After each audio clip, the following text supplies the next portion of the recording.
अस्सलाम वालेकुम स्टूडेंट्स। आज टाइटल तो आपको नज़र आ ही गया होगा, एक्सरसाइज 23.1 पाइथागोरस थ्योरम। इसी के क्वेश्चंस हम करने वाले हैं और एक वीडियो में पहले ही अपलोड कर चुकी हूँ। आप लोग को वीडियो देख लीजिएगा, इससे आपको इसे समझने में आसान हो जाएगा। उसमें मैंने बताया कि पाइथागोरस थ्योरम जो है हम क्यों अप्लाई करते हैं और राइट एंगल ट्राइंगल कौन से ट्राइंगल होते हैं। तो आप लोग वो वीडियो ज़रूर देखिएगा। चले यहाँ पर उसके आगे से उस वीडियो के आगे के क्वेश्चंस में कंटिन्यू कर रही हूँ। क्वेश्चन नंबर 4 जो कि आपकी स्क्रीन पर नजर आएगा, उसके बाद हम इससे सॉल्व करना शुरू करेंगे। क्वेश्चन नंबर 4 आपकी स्क्रीन पर नजर आ रहा होगा, जिसमें कह रहे हैं कि A B C is an isosceles triangle with measurement A B is equal to measurement A C is equal to 13 centimetre. अच्छा, आइसोसेल ट्राइंगल वो ट्राइंगल होता है जिसकी दो साइड इक्वल हो और एक साइड इक्वल ना हो। मतलब ऐसा नहीं कि तीनों साइड इक्वल हो, एक साइड अनइक्वल हो और दो साइड इक्वल हो। और सवाल में भी इन्होंने ऐसे ही किया हुआ है। मेजरमेंट एंगल ए बी और ए सी इक्वल कही है, तो इसका मतलब है ट्राइंगल कुछ इस तरह का ट्राइंगल होगा। ए यहाँ पर होगा, बी यहाँ पर होगा और सी यहाँ पर होगा। और मेजरमेंट एंगल ए बी को इन्होंने 13 सेंटीमीटर कहा है और ए सी को भी इन्होंने 13 सेंटीमीटर कहा है। सही। और फिर कहा है कि मेजरमेंट एंगल बी सी जो है वो 10 सेंटीमीटर है। चलें ठीक है, हमने मान लिया। अब आगे का कह रहे हैं, आगे कह रहे हैं कि वो कैलकुलेट करें perpendicular distance from A D to B C. अब आपको ख्याल आ गया ए डी, डी कहाँ से आ गया। एक्चुअली हम बी सी पर एक परपेंडिकुलर ड्रॉ करेंगे और उस पर यहाँ जो सिंबल होगा वो डी होगा। ठीक है, इसे डी कंसिडर करेंगे। आपको नजर आ रहा है, ये डी आ ही रहा होगा। ठीक है, तो ये कहलाएगा डी। अब आपको जो डिस्टेंस मालूम करना है वो है ये वाली साइड का डिस्टेंस। अच्छा, अगर आपको, और ये अब आप देखें, अगर मैं A B D triangle A B D suppose करूं तो क्या ये राइट एंगल ट्राइंगल नहीं है। एक एंगल 90 डिग्री का, ये आपकी मर्जी है। आप ए सी डी भी सपोज कर सकते हैं। दोनों में से किसी भी एक ट्राइंगल को आप कंसिडर करके ये वाली साइड की जो है वो लेंथ मालूम कर लेंगे। ठीक है, तो मैं यहाँ पर ट्राइंगल ए बी डी ले रही हूँ क्योंकि दोनों का आंसर सेम ही आएगा। अब ट्राइंगल आप करें consider right angle triangle A B D. हाँ, ए बी डी ना, नहीं नहीं नहीं नहीं नहीं, ए डी बी जो सेंट्रल होता है ना उसको कंसिडर करते हैं। तो मैं ए डी बी कंसिडर करूंगी, ए डी एंड बी। सही, चलो मैं यहाँ लिख देती हूँ ना, कंसिडर आर राइट एंगल, या राइट एंगल, चलो एंगल लिख देती हूँ, राइट ट्राइंगल भी कहते हैं। राइट एंगल ट्राइंगल क्या सपोज किया मैंने, triangle A D B, A D B. ठीक है, उसके बाद क्या करेंगे, पाइथागोरस थ्योरम अप्लाई करेंगे क्योंकि राइट एंगल ट्राइंगल पे अप्लाई कर सकते हैं। तो बाय अप्लाइंग पाइथागोरस थ्योरम, ठीक है, तो मैं कर रही हूँ पाइथागोरस थ्योरम को अप्लाई। एक मिनट, मुझे लिख लेना चाहिए था पहले। अब पाइथागोरस थ्योरम अप्लाई करेंगे तो क्या होता है, हाइपोटेनस स्क्वायर, उस वीडियो में मैंने आपको सिखाया हुआ है, base square plus perpendicular square, या perpendicular square plus base square भी बोल सकते हैं। तो हाइपोटेनस यहाँ पे हमारे पास क्या है, ये वाली साइड लॉन्गेस्ट साइड 13 सेंटीमीटर, वो तो मैंने लिख दी। ठीक है, और स्क्वायर भी कर दिया। अब बेस जो है ना वो पूरी 10 नहीं ले सकते। देखिए आपने हाफ कर दिया और हाफ ट्राइंगल लिया है, तो 10 का हाफ क्या होगा 5, तो आप बेस लेंगे 5। ठीक है, और परपेंडिकुलर तो आपको गिवन नहीं है, तो वो आप x is equal to square कह देंगे, मतलब x स्क्वायर कह देंगे इज इक्वल टू क्या। अब 5 5 जार 25 और 13 13 जार 169। ठीक है, और ये x square as it is ही आ जाएगा। 169 से 25 जब आप माइनस करेंगे तो आएगा, बल्कि माइनस करके दिखाएं ना, शो करेंगे पहले। ठीक है, तो ये हो गया एक्स स्क्वायर। तो 169 से 25 माइनस हुए तो आंसर आएगा 144 एक्स स्क्वायर। फिर करेंगे हम स्क्वायर रूट, मतलब अप्लाई, तो मैं यहाँ वर्डिंग मेंशन करती हूँ। अब कर लेते हैं स्क्वायर। एक्स स्क्वायर को इस तरफ लिख दूँ तब भी कोई फर्क तो नहीं पड़ेगा, बराबर तो बराबर ही कहलाता है ना। ठीक है, स्क्वायर रूट से स्क्वायर कैंसिल, तो x 144 का जब आप स्क्वायर रूट निकालेंगे तो आएगा 12 यूनिट। अब ये क्या आ गया, जो आपने ट्राइंगल बनाया था इस तरह का, उसकी ये वाली लेंथ जो है आ गई है, मतलब परपेंडिकुलर का डिस्टेंस आ गया है, तो हम पॉजिटिव में ही मेंशन करेंगे। स्क्वायर रूट की वजह से पॉजिटिव नेगेटिव दोनों आते हैं, नहीं मेंशन करेंगे। डिस्टेंस और लेंथ जो है वो पॉजिटिव में ही मेंशन किया जाता है। चलें आप क्वेश्चन नंबर 5 स्टार्ट करते हैं। अब स्टूडेंट्स क्वेश्चन नज़र आ रहा होगा आपकी स्क्रीन पर, जिस पर कह रहे हैं कि the foot of a ladder is place 6 feet from a wall. पहले तो मैं बना देती हूँ वॉल, ठीक है। ये एक वॉल है, सही है। ये उस वॉल का फ्लोर है, ठीक है। मैं ट्राइंगल की फॉर्म में बना रही हूँ एक्चुअली ना। अब जो कह रहे हैं कि लैडर जो है ना, एक प्लेस हुई भी है इस पर, इस तरह समझो लैडर है, ये लैडर, ठीक है। अच्छा, अब कह रहे हैं कि इस place 6 feet from a wall. Wall से लेकर जो लैडर तक का फुट का जो डिस्टेंस है वो है 6 फीट, ठीक है। 6 फीट, फीट ही लिखती हूँ इस तरह, ओके। और जो जो उसका हेड है ना, मतलब जितना अप साइड जो उसकी टच कर रही है वॉल से, वो है क्या लिखा हुआ है, 8 फीट अप, ठीक है। और आपको कह रहे हैं लेंथ ऑफ लैडर आप मालूम करें। तो सिंपल राइट एंगल ट्राइंगल का फॉर्मूला लग रहा है, लेंथ ऑफ लैडर इजीली मालूम हो जाएगी। बस आप कंसिडर कर लें कि एक्स, ये आपने खुद सपोज किया है ना, जो आपको लेंथ मालूम करनी है, तो आप कंसिडर करें कि x is the length of ladder. Consider करें, लिख कर बताएं इनको। Consider x is length of ladder, ठीक है। अब आप पाइथागोरस थ्योरम अप्लाई कर सकते हैं, तो लिख दें बाय पाइथागोरस थ्योरम या बाय अप्लाइंग पाइथागोरस थ्योरम, जैसे मैंने यहाँ लिखा है। अभी यहाँ पे मैं मार्कर वगैरह यूज़ नहीं कर रही हूँ, बस समझ जाइएगा कि आपको किस तरह रिप्रेजेंट करना है। एक क्वेश्चन करके दिखा देती हूँ, जिससे आपको क्वेश्चन को प्रेजेंट करना जो है वो आ जाए। क्या करूँ, टाइमिंग, ठीक है। अच्छा, अब क्या करना होगा, अब वही फॉर्मूला लगाएं आप। चले फॉर्मूला भी हम पहले रेड से लिखते हैं। Hypotenuse square is equal to, इस बार मैं परपेंडिकुलर स्क्वायर सेट लिख देती हूँ, उससे कोई फर्क नहीं पड़ता, और बेस स्क्वायर। बस ये मैं अलग अलग इस तरह इसलिए लिख कर दिखाती हूँ, तो आपको पता चले कि इससे कोई फर्क नहीं पड़ेगा। भाई 2 और 3 सम करें या 3 और 2 सम करें, इनका स्क्वायर का सम करें, तो बात तो एक ही है, ठीक है। परपेंडिकुलर हमारे पास कितना है, 8 फीट है, तो 8 स्क्वायर। और हाइपोटेनस तो हमें गिवन नहीं है, क्योंकि हाइपोटेनस से लॉन्गेस्ट साइड है, लैडर तो यूं प्लेस किया गया है, ठीक है। और जो बेस है वो है 6 फीट, मतलब 6 स्क्वायर। मैं इस तरह इसको बना दूँ, ठीक है। अच्छा, 8 8 सा हो जाएगा 64, और 6 6 सा हो जाएगा 36। अब ये हो गया एक्स स्क्वायर, ठीक है। एक्स स्क्वायर 64 और 36 जब आप सम करेंगे इसका तो आएगा 100, और फिर कहेंगे अब बाय अप्लाइंग स्क्वायर रूट, जैसे कि मैंने ये कहा है टेकिंग स्क्वायर रूट, बिल्कुल इसी तरह लिखिएगा। लेकिन फिलहाल मैं डायरेक्ट कर रही हूँ, स्क्वायर रूट अप्लाई यहीं पर कर देना चाहिए था, दोबारा लिख कर रही हूँ, लेकिन चलें कोई बात नहीं। तो मैं स्क्वायर रूट अप्लाई कर रही हूँ, ठीक है, ऑन बोथ साइड। तो 100 जो होता है वो होता है 10 का स्क्वायर रूट, तो ये आएगा 10 फीट। जो यूनिट आपका यहाँ मेंशन होता है ना, वही यूनिट मेंशन किया करें। तो ये 10 फीट आपका आंसर आ गया, और ये हो गया क्वेश्चन नंबर 5 भी कंप्लीटली सॉल्व। अब सही है, अब सीधा। चलें अब क्वेश्चन नंबर 6 स्टार्ट करते हैं।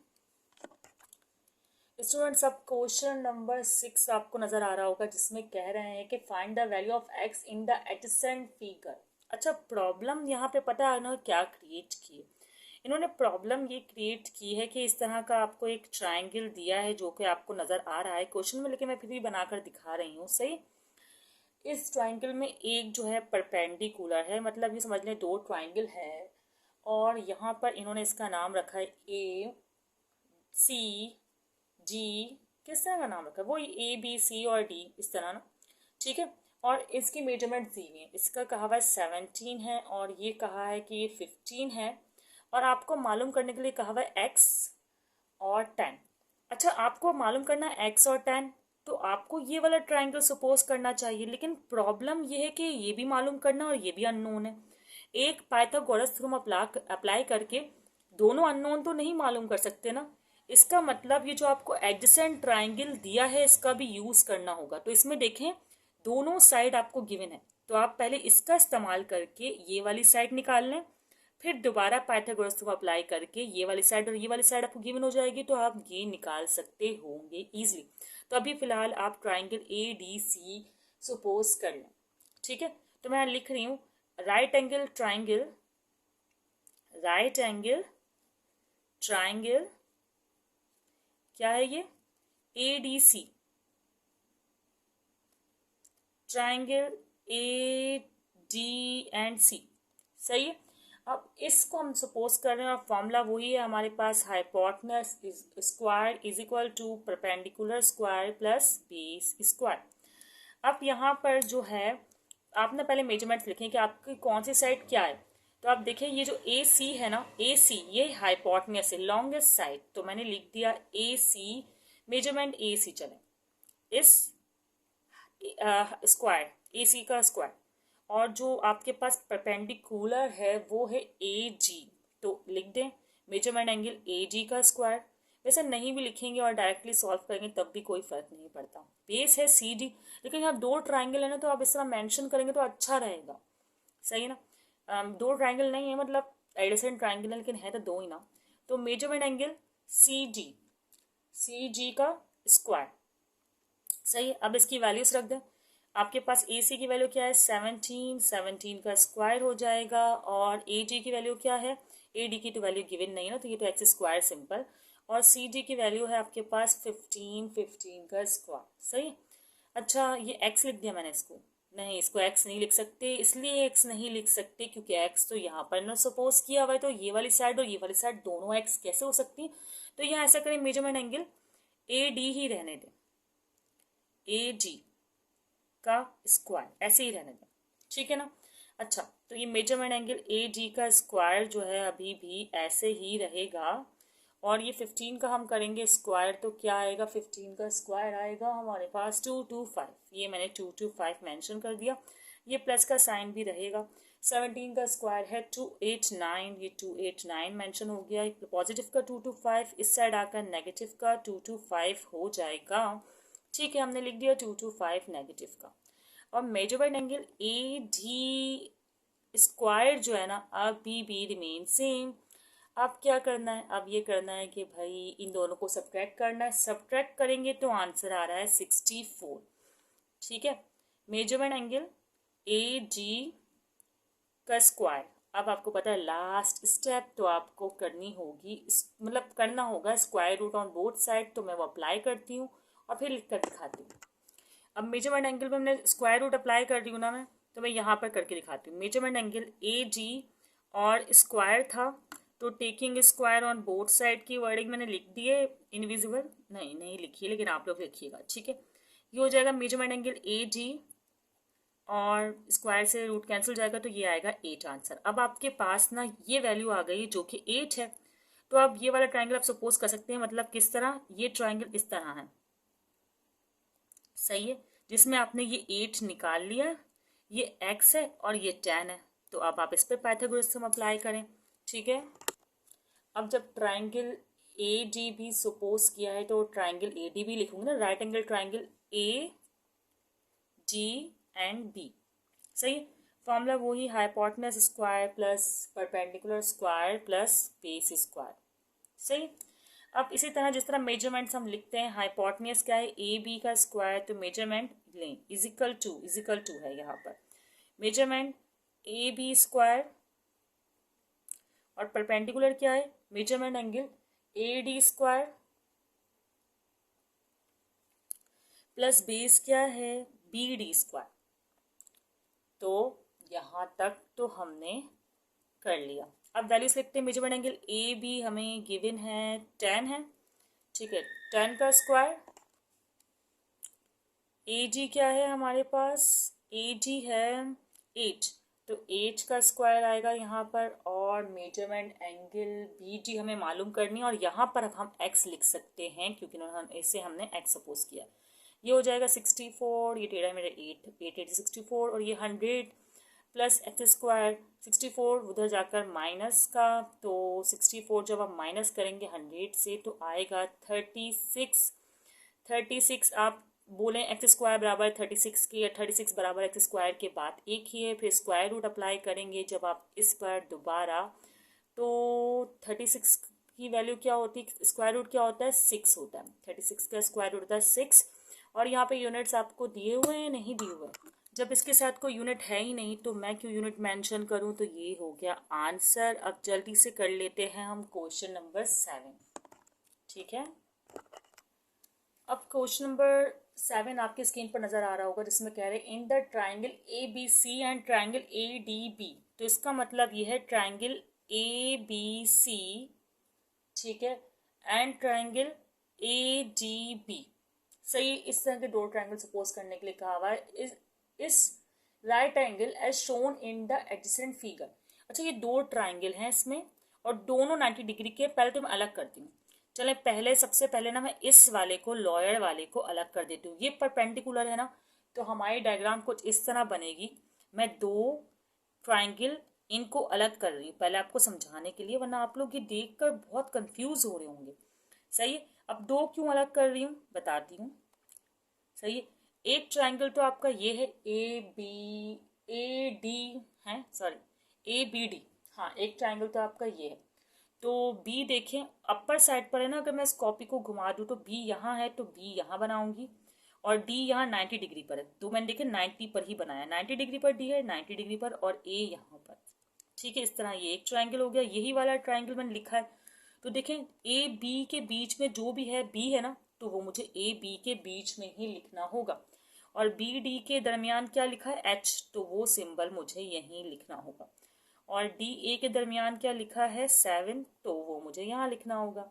ठीक है, अब इसी तरह यहाँ भी कर लेते हैं। पहले तो मैं इस तरह रेड से अलग लिखती हूँ, ये सब मिक्स हो रहा है। अब क्या है हमारे पास? Triangle D. तो डी तो मैं यहाँ 90 डिग्री पर ही बनाऊंगी। सही है, डी के बिल्कुल सामने क्या है? बी। डी के बिल्कुल बिल्कुल सीधे में क्या है? बी। तो इसका मतलब ये कोने वाली जो वैल्यू है सी हुई। सही है ना? ठीक है, अब देखें बी सी के दरमियान क्या है? ए, तो मैंने ए लिखा। बी डी के दरमियान क्या है? एच, तो मैंने एच लिखा। और डी सी के दरमियान या सी डी के दरमियान क्या है? 5, तो मैंने 5 लिख दिया। ठीक है ना? तो ये दो ट्राइंगल को इन दोनों में से ही मैंने एक्सट्रैक्ट करके अलग करके लिख दिया। अब इन दोनों पर अलग अलग आप पहले पाइथागोरस थ्योरम लगाएं। मुझे पता है सॉल्व नहीं होगा ना, ये वैल्यू भी अननोन है, ये भी वैल्यू अननोन है, सब वैल्यूज अननोन है। तो कुछ एक तरह की इक्वेशंस बनेंगी, उन इक्वेशंस को हम कंपेयर कर लेंगे। तो मतलब इतने मसले की बात नहीं है, आप पाइथागोरस थ्योरम अप्लाई तो करें। ठीक है, अब हम क्या कर रहे हैं? टू फाइंड वर्डिंग लिख सकते हैं। ठीक है, टू फाइंड, या ऐसा करें कि पहले मैं ले रही हूँ right angle triangle. To find क्या, हमें पता है कि जो सवाल में बोला हुआ है कि हमें मालूम करना है, मैं यहाँ लिख देती हूँ टू फाइंड। क्या मालूम करना है हमें?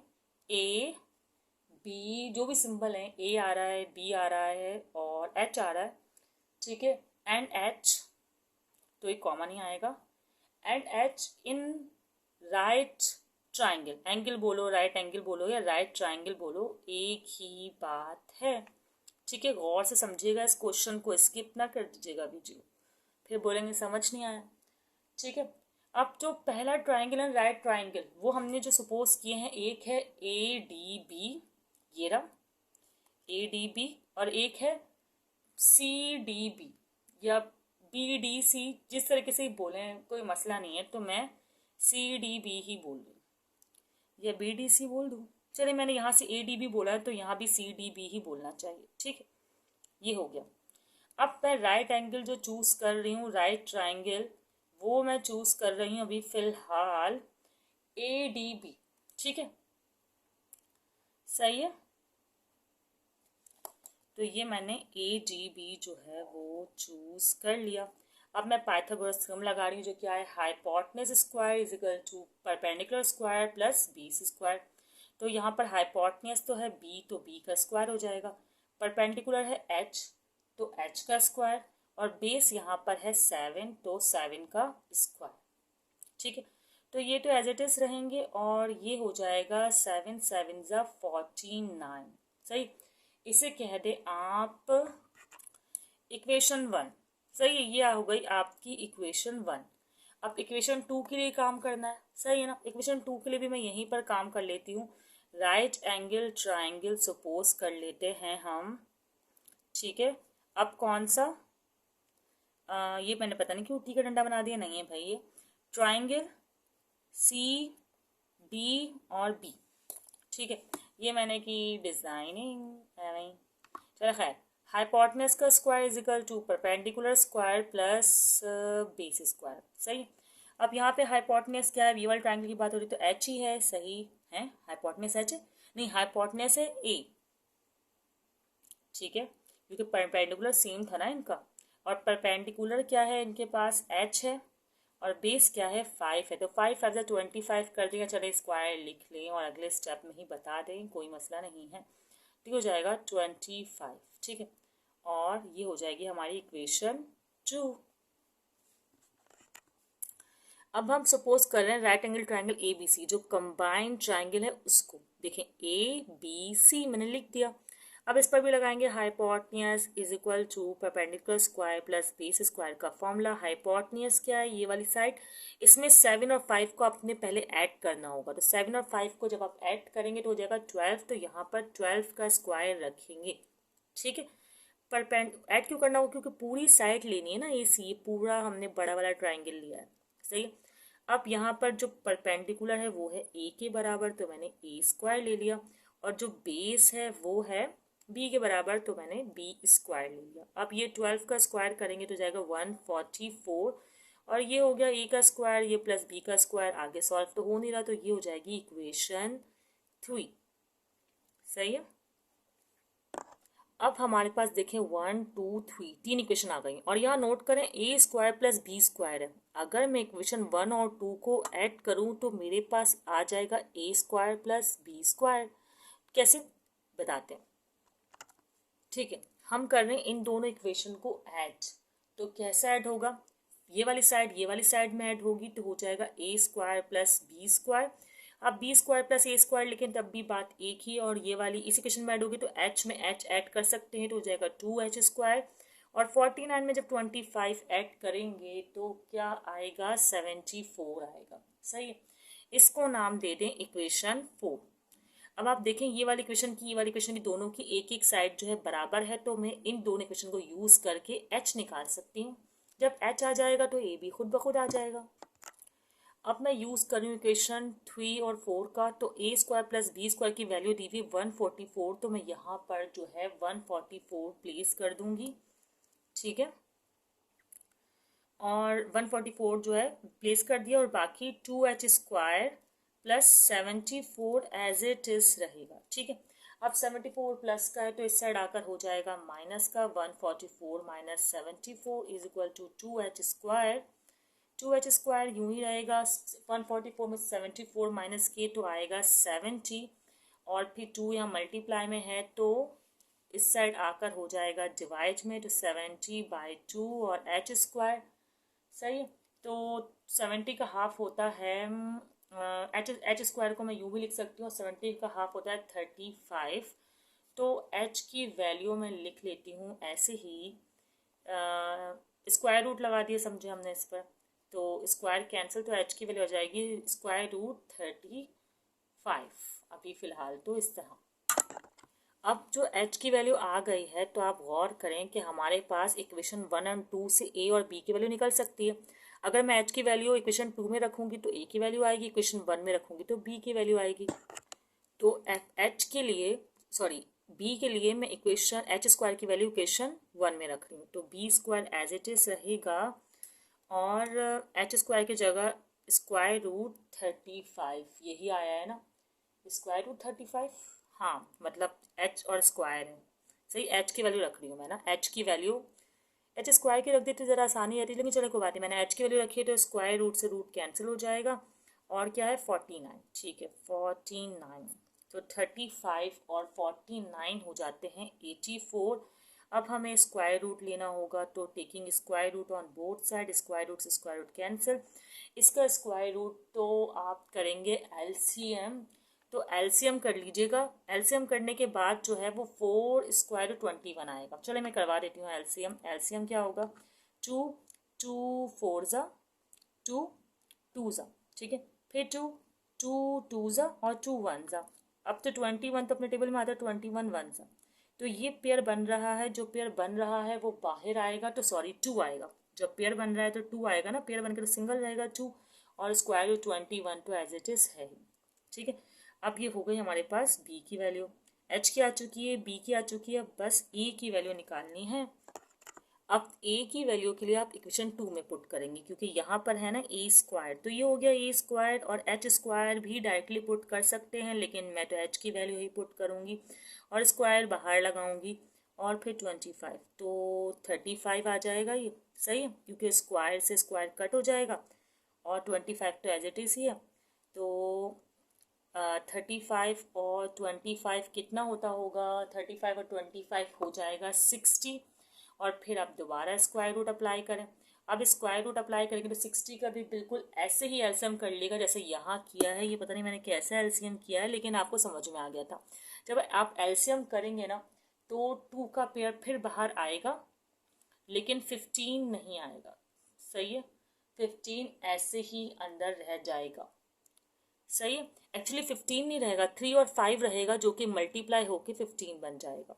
सही है, चलो ये भी मैं बता ही देती हूँ। 60 है ना, 2 से करेंगे तो आएगा 30, फिर आप करेंगे तो आएगा 15, फिर आप 2 से तो कर नहीं सकते, 3 से करेंगे 3, और फिर ये 5, तो आपके पास ये सिर्फ पेयर बन रहा है और 3 और 5 नहीं बन रहा, तो 3 5 से 15 आपके वैल्यू स्क्वायर रूट के अंदर ही रह जाएगी, क्योंकि इसका पेयर नहीं बन रहा है। तो यहाँ पर ये क्वेश्चन हो गया हमारा मुकम्मल।